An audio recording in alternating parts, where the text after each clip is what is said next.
So what I'm going to ask you to do is, if you would, on the chats as we go along, I'm going to ask you a lot of questions and ask for your inputs. Please put that into the chat box. And if you have any questions that you want me to answer, put those in the Q&A box. And the reason I say that is because as we're chatting and going through the session, a lot of messages, hopefully, will be scrolling along. And I don't want to lose those questions that you're asking me.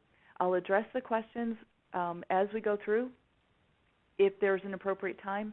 And if not, then I will get to them at the end. We will have time at the end for Q&A. All right.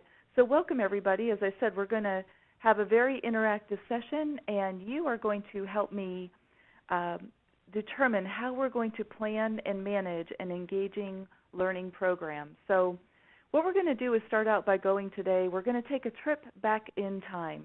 Now, let me ask you, how many of you have seen the movie Back to the Future? Go ahead and chat that in. Let's test the chat function right now. How many of you have seen Back to the Future? All right, good. So I'm getting some of those in the chat. Please put those in the chat if you can find the chat box and not the Q&A. Excellent. Well, Back to the Future, we're going to visit that a little bit. It's a fun movie. The main character travels back in time to the 1950s, and then he spends the rest of the movie trying to return back to his current time, which is 1985.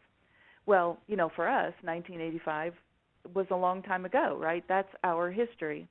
And today we're going to take a trip into our past.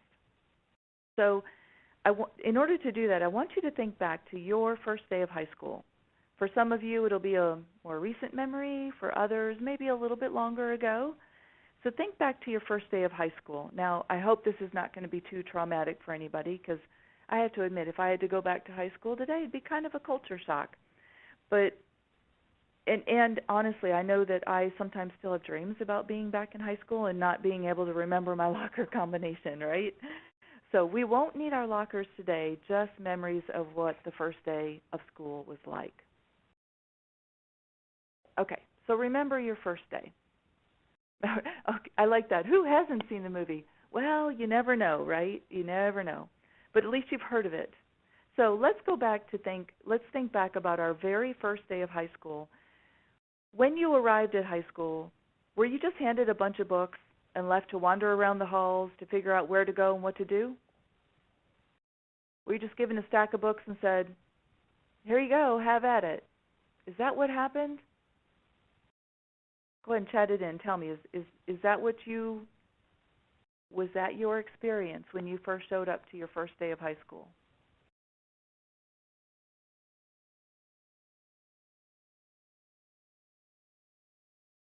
Okay, so I'm getting a mostly, yeah, really, pretty much?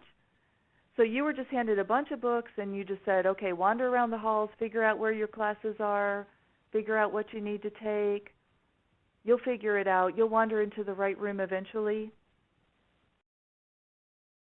That's not really what happened, or else maybe think back to college, because what happened first is there was some kind of orientation, some kind of guidelines that we had as to what it takes to get through high school. Okay, so unfortunately it sounds like a lot of you did not have a lot of support. Okay, here we go. So Georgie girl, you're saying you got a class schedule, you got books. That's something, right? So freshmen, sophomores started at 1 and we were lost. Okay, so maybe your experiences of high school weren't so good. Maybe you guys need to think about college, right? Because in college there's definitely more going on there, okay? More to prepare you and more to set you up for a good experience. Okay, so at first, maybe this is in college, when you show up, you have some sort of guideline as to what you need to do, right? Some sort of orientation. And if you had an orientation, what kind of or let's say you should have had an orientation, and if you were to have one, what kind of information do you think you would learn in that orientation?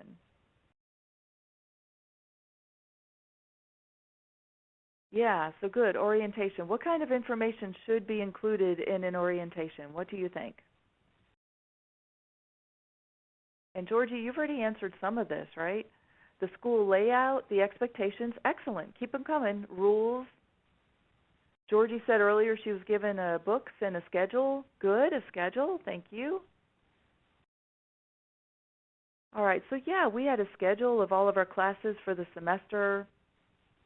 Maybe, all importantly, where the facilities are, where are the bathrooms, where's the lunchroom, even more important, right? Where's the lunchroom? Or do you have off-campus lunch capability?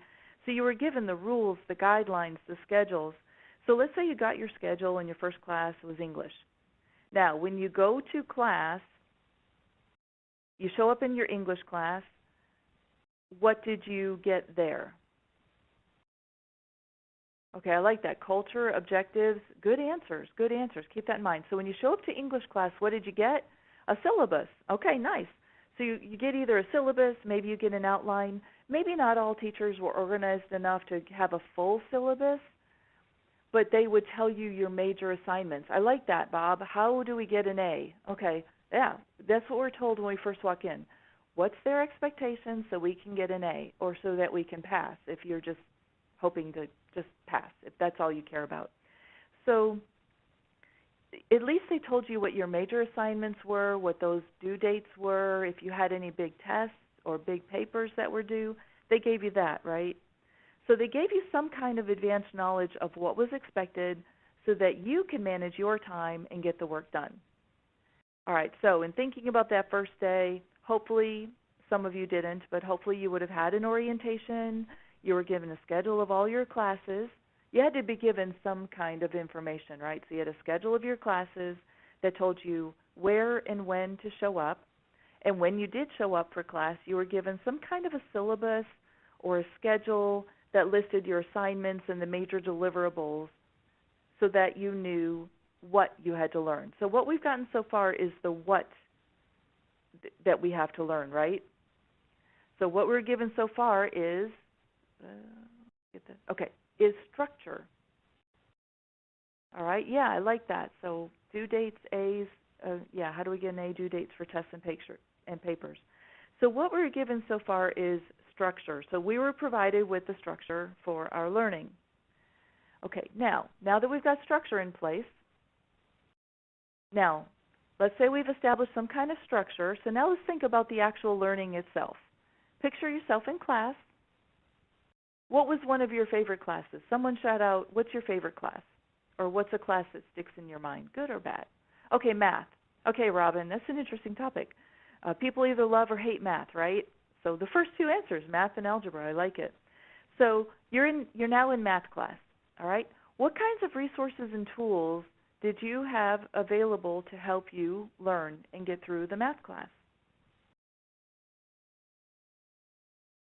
Loved math. I like that. So what kind of resources or tools did you have available to help you learn? The teacher? Great. Calculators?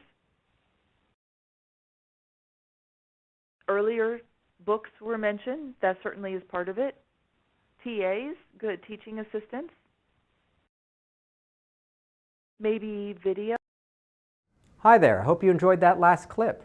My name is Michael Malutis, and if you'd like to watch the full 60 minutes of that last webcast, while also getting complete unlimited access to our entire library of IT learning, simply visit our subscribe page at greatpro.org/subscribe. Unlimited annual access is $199 per year, but if you use the coupon code LEARN2EARN, you can drop that membership fee to just $149.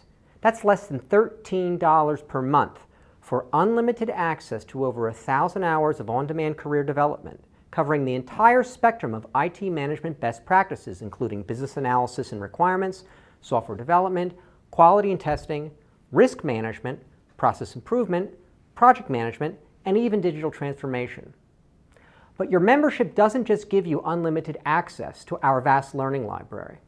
You also get free access to our mobile app, as well as direct access to our network of over 300 of the world's leading IT consultants, all of whom are dedicated to putting practical knowledge at your fingertips so that you can learn more and earn more. I hope you will join me in becoming a member of the Great IT Professional and advancing your career with us. And if you're on YouTube, don't forget to hit that subscribe button above so that you get notified whenever we publish new free webcasts each week of the year. Thank you for your time and best wishes for your continued success.